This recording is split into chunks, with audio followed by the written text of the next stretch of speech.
Dinadala nila tayo sa impyerno ng gera. At sa gera, walang panalo. Lahat talo. Idudulog natin ito sa lahat ng mga probinsya, sa lahat ng mga rehiyon nationwide para pumirma ang mga leaders dyan na ang Pilipino sa konstitusyon ay kontra-gera. Isa na naman ito sa humahabang impeachable offenses against the President. Napakarami na, binilang namin, 18 na. At saka ito, offensive attack weapon, nagkakahalaga ang isang putok nito ng 4 milyones na dolyares. Sa mga tuwid, 250 million pesos kada putok. Apat lang na putok nito, 1 billion na. So bakit tayo pumapasok sa ganito mga usapan? Ano ang magagawa ng isang putok nito?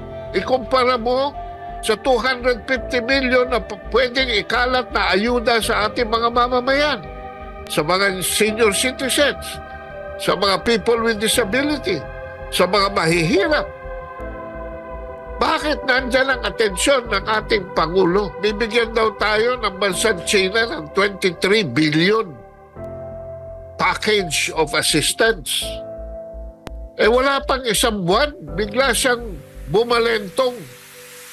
At naging prioridad niya ang militarization, hindi lamang ng Pilipinas, kundi iniaangal na ngayon ng ASEAN na apektado na pati ASEAN countries dito sa ginagawa niyang kaguluhan. Sa kanyang pakikipagsayaw sa militarisasyon ng Amerikano ng Asia Pacific.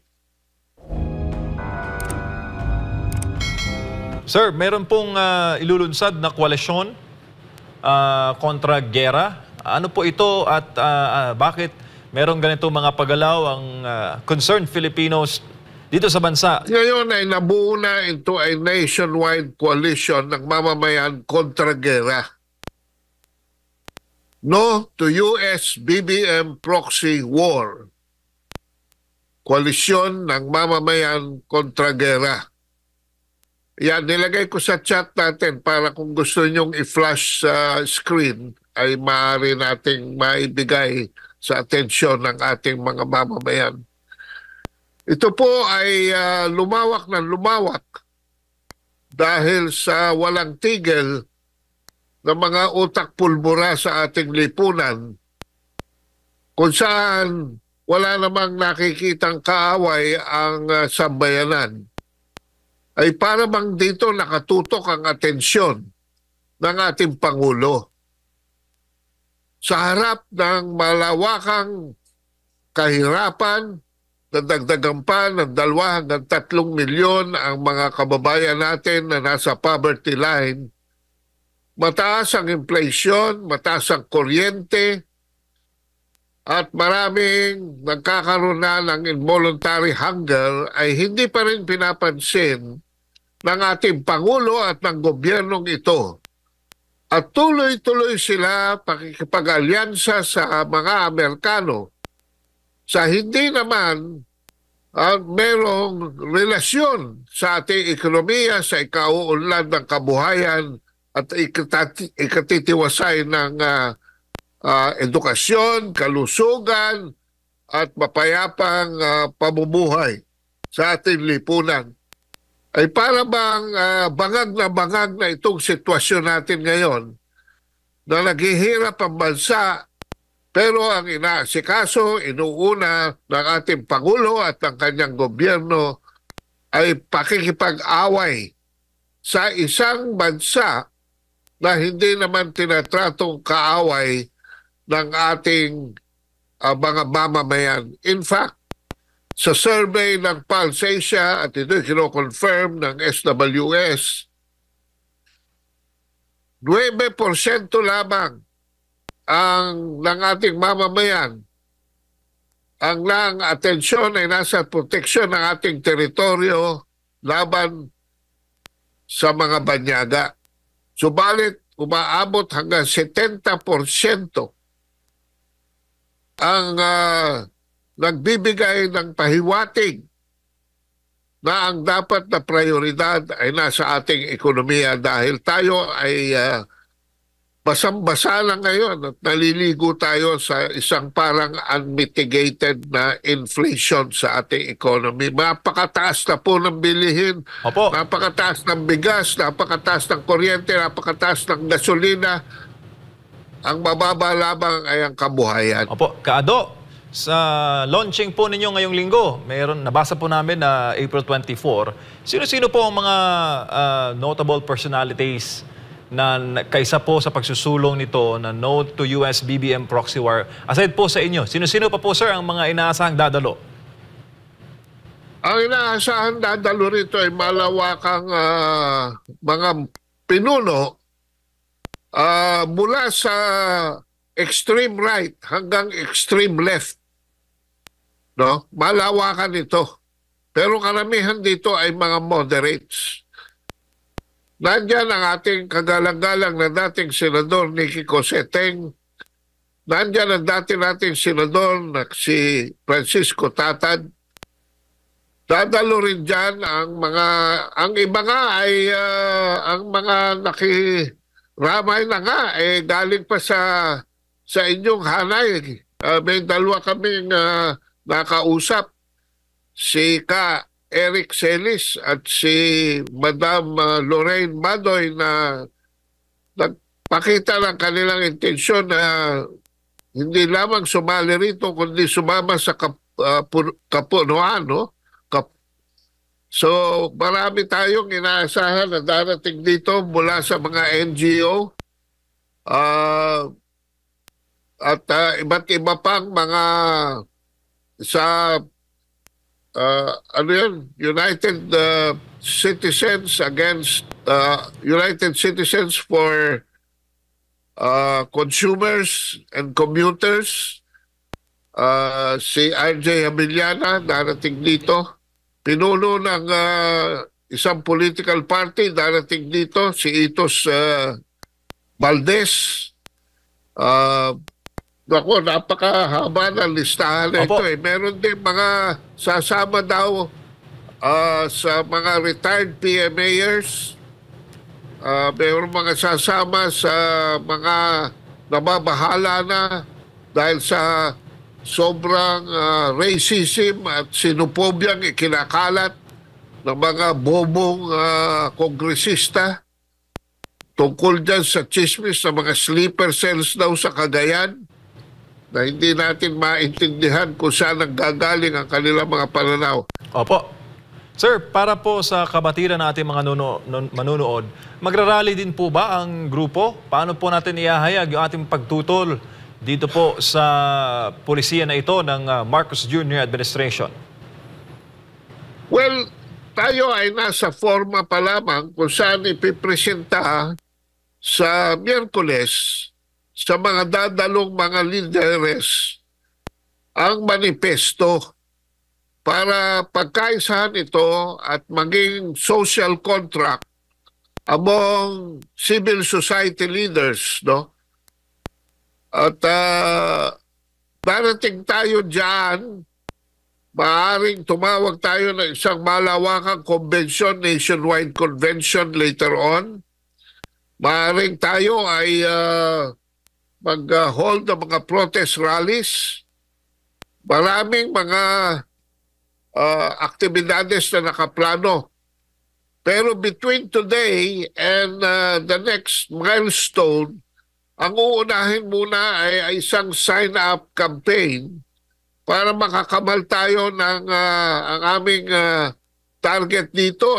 Kung maaari, umabot para na rin tayong nag-People's Initiative nito dahil idudulog natin ito sa lahat ng mga probinsya, sa lahat ng mga rehiyon nationwide para pumirma ang mga leaders dyan na ang Pilipino sa konstitusyon ay kontra-gera. We have a constitutional provision for the renunciation of war as an instrument of national policy. Isa na naman ito sa humahabang impeachable offenses against the President. Napakarami na, binilang namin, 18 na ang impeachable offenses lamang dito kay Presidente Bongbong Marcos, no? Opo. At mukhang walang tigil, walang humpay ang pagsuway niya sa sentimiento ng sambayanang Pilipino at ang inuuna lang niya ay sarili niyang agenda na hindi naman natin alam kung saan paroroon. Opo, Kado. Alam niyo? Opo. Sir, marami kasi nagtatanong, sa nagdaang administrasyon kasi, walang mga ganitong hakbang na kahit yung mga taga pro-government ay walang ganitong mga move noon. Eh, ngayong panahon ng Marcos administration, pati mga pro-government, nababahala at sumasali sa mga ganitong aktibidad para igiit ang pagtutol sa mga pulisiya ng pamahalaan. Nagtataka nga kami. Para bang ang nakikita namin ay walang katinuan ang paggawa ng pulisiya sa ilalim ng presidenteng ito. Bibigyan daw tayo ng bansang China ng 23 billion package of assistance. Wala pang isang buwan, bigla siyang bumalentong. At naging prioridad niya ang militarization, hindi lamang ng Pilipinas, kundi iniaangal na ngayon ng ASEAN na apektado na pati ASEAN countries dito sa ginagawa niyang kaguluhan. Sa kanyang pakikipagsayaw sa militarisasyon ng Amerikano ng Asia Pacific. At ang masakit dito, mukhang wala siyang kamuang-muang na siya ay ginagamit ng mga Amerikano sa isang proxy war. Wala siyang kamuang-muang na siya ay tinutulak sa isang pakikisabak sa wala namang kaaway. Tanungin mo ordinaryong Pilipino ngayon kung meron siyang kaaway. Wala. Wala siyang sasabing kaaway. Nagtataka nga ang karamihan kung bakit ang gera is on the air. Alam nyo, Admar at MJ, kadarating lamang noong April 11 ng isang Typhoon weapons system. At ito ay mas malaki kaysa roon sa dumating noong nakaraang salaknib, kung saan nakita natin na may high mobility rocket system, HIMARS, na nilunsad sila at ininspeksyon pa ng Pangulo natin dyan sa bandang Zambales. Yun ay hanggang 400 kilometers lamang. Itong dumating ngayon ay naaaring magkarga ng Tomahawk missiles na aabot sa lampas 2,500 kilometers. In other words, at saka ito, offensive attack weapon.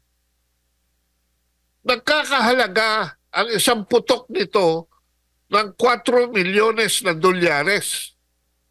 Sa mga tuwid, 250 million pesos kada putok. 4 lang na putok nito, 1 billion eh. So bakit tayo pumapasok sa ganito mga usapan? Ano ang magagawa ng isang putok nito, ikumpara mo sa 250 million na pwedeng ikalat na ayuda sa ating mga mamamayan, sa mga senior citizens, sa mga people with disability, sa mga mahihirap. Bakit nandyan ang atensyon ng ating Pangulo? At isa pa rito, hindi lamang aabot ng China itong 2,500 kilometer range ng Tomahawk missile. Ito ay aabot pa sa Pyongyang, North Korea. So, hindi lamang isang nasyon ang inaaway nitong ating Pangulo, 2 na. Dahil hindi natin maintindihan kung paano magiging reaksyon ni Kim Un-jung pag nalaman niya na tayo'y nag-aarmas At maaari siyang tamaan ng mga missiles na iiwan dito ng Amerikano. Opo. Kado? So yan ang mga tanong. Opo. Hindi nakikinig ang ating Pangulo. Bingi siya. At parang liton-lito na hindi maintindihan. Siya na mismo nagreklamo, hindi na siya makatulog. Bakit? Isinusubo niya ang sambayan ng Pilipino dahil kailangan daw nating mag-modernize ng military. Kayong mga military, handa na ba kayong isulong? Ha? Alam namin, minomonitor niyo itong programang to. Handa na ba kayo na sumulong diyan sa isang kaaway na hindi nyo naman nakikita? Kayong mga kamag-anak, kayong mga pamilya ng mga sundalo, mga opisyalis ng ating militar, anong ginagawa ninyo? Ha? Alam namin ang order ninyo, obey first before complain. Pero hindi ba ninyo maparamdam sa inyo mga generales at mga colonels dyan na itong ginagawa ninyo is not modernizing our military? Kung defense missiles ang kailangan nyo, hindi ba dumating na yung yung BrahMos, diniliver na ng India? O yan, okay lang yan dahil walang 500 kilometers ang range niyan. Yan supersonic weapon. Maigsi lang ang range niyan. Kung talagang may aatake sa atin, kayang-kaya niyan. Opo. Kado?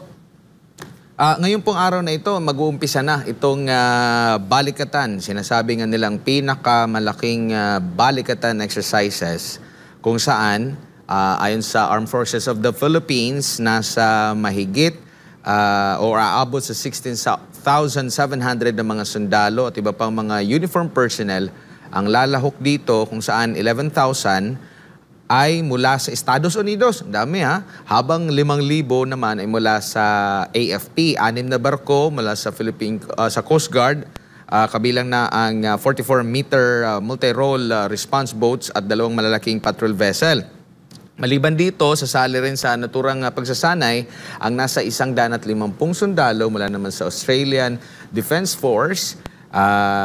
Meron din galing sa France or sa kanilang French Navy sa kauna-unahang pagkakataon. At meron ding mga kapitbahay din natin ng mga bansa, mga miyembro sa ASEAN na posibleng sumama rin at maging sa Japan. Pero pinakamarami pala rito ay mga sundalong kano, 11,000. Ito ay tauna na ginagawa natin sa ilalim at ito ng BFA rin. Ano bang masasabi nyo rito, Kado?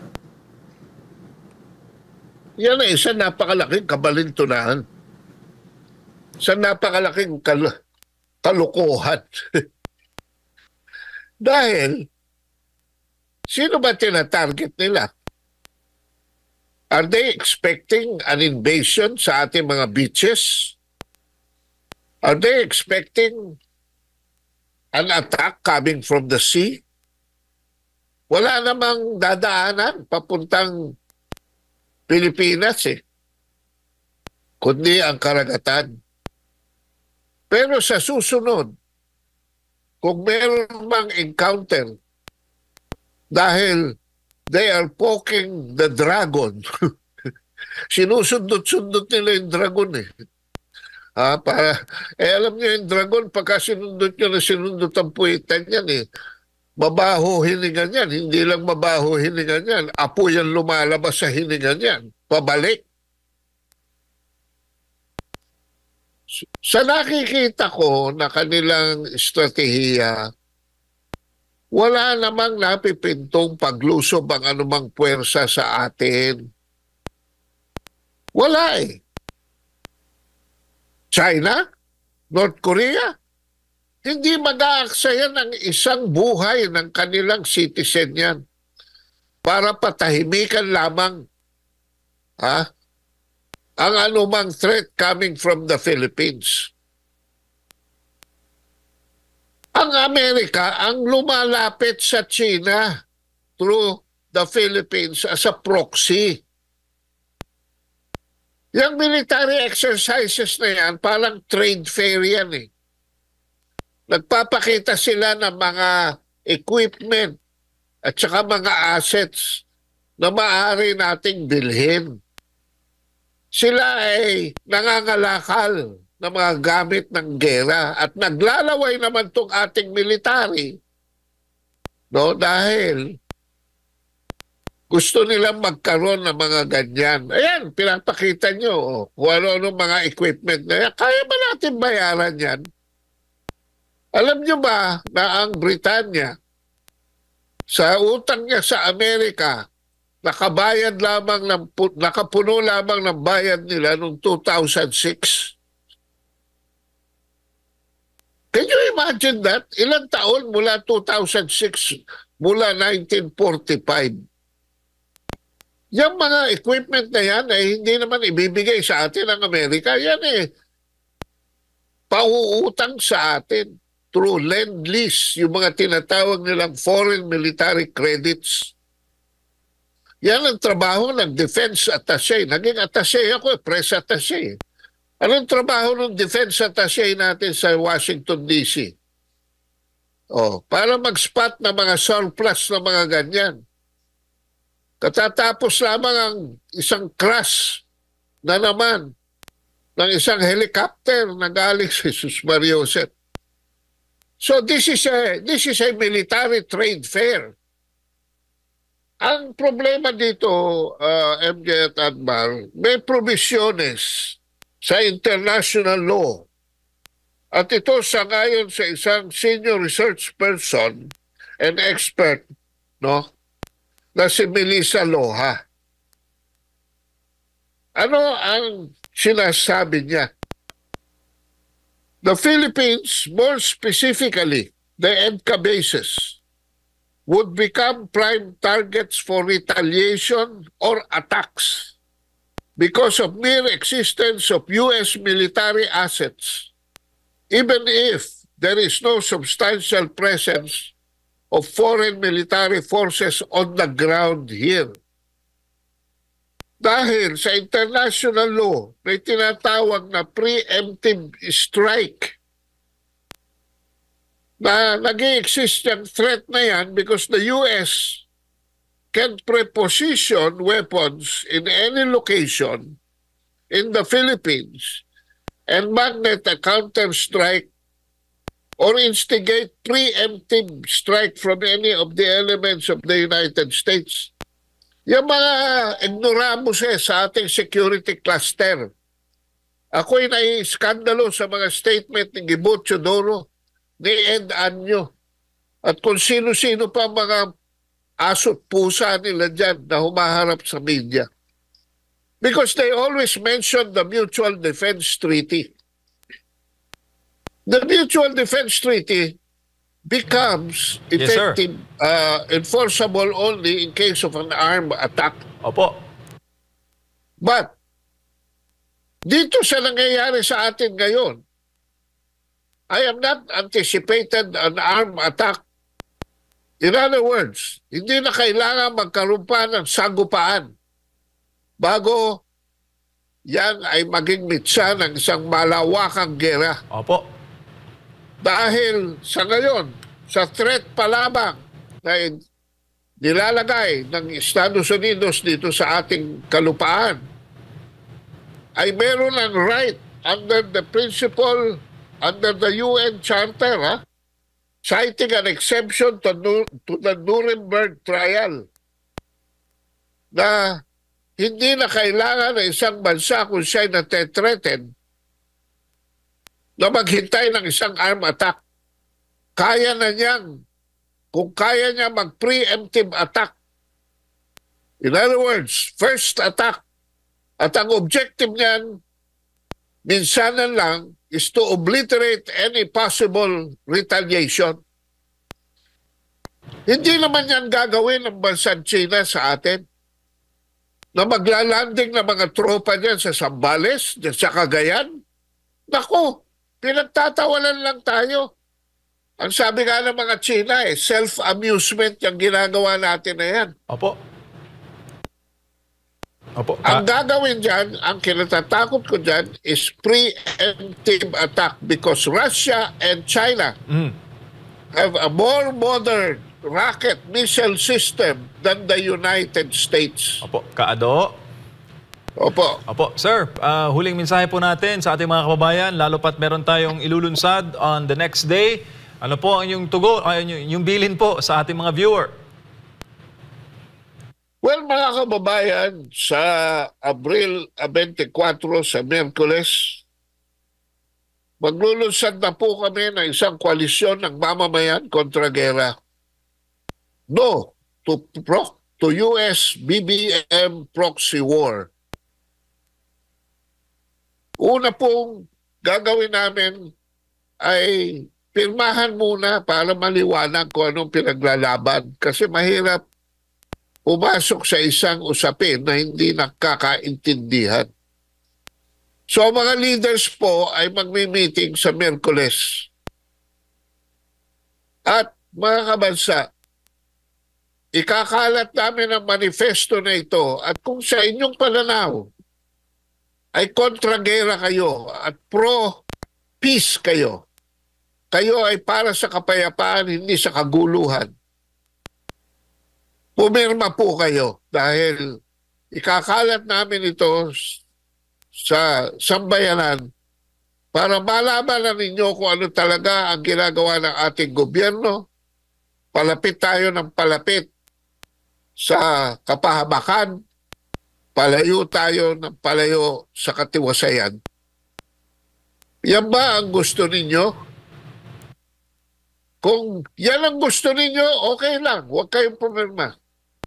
Huwag kayong magsalita sa inyong mga komunidad. Pero kung sa inyong puso ay nasa future ng mga salinlahi ng mga anak ninyo at mga apo ninyo. Ang constriction po, ang drafting sa Ukraine ngayon, na kung saan ay lampas ng 250,000 Ukrainians ang namamatay, ay bumaba na po sa level ng 25 to 18 years old, 18 to 25 years old. At nagre-recruit na rin sila ng mga kababaihan dahil halos lahat po ng 26-year-old and above that are capable of being drafted for war ay patay na. Gusto nyo bang mangyari yan sa Pilipinas? Kung ayaw nyo, pumirma tayo pag kami lumapit sa inyo. Because we will bring this down to the level of the people. We will go to markets. We will go to schools. We will go to barangays to have this sign. At kung hindi pa matauhan itong ating kasalukuyang pamahalaan, ay alam na natin kung ano ang gagawin natin pagdating sa napipintong eleksyon o bago pa man mag-eleksyon ay pababain na natin sila sa pwesto dahil hindi nila tayo dinadala nila tayo sa impyerno ng gera. At sa gera walang panalo, lahat talo. So yan mga kabansa, abangan nyo lang. Koalisyon ng mamamayan kontra gera, no to US BBM proxy war. Alright. Maraming salamat po. Maraming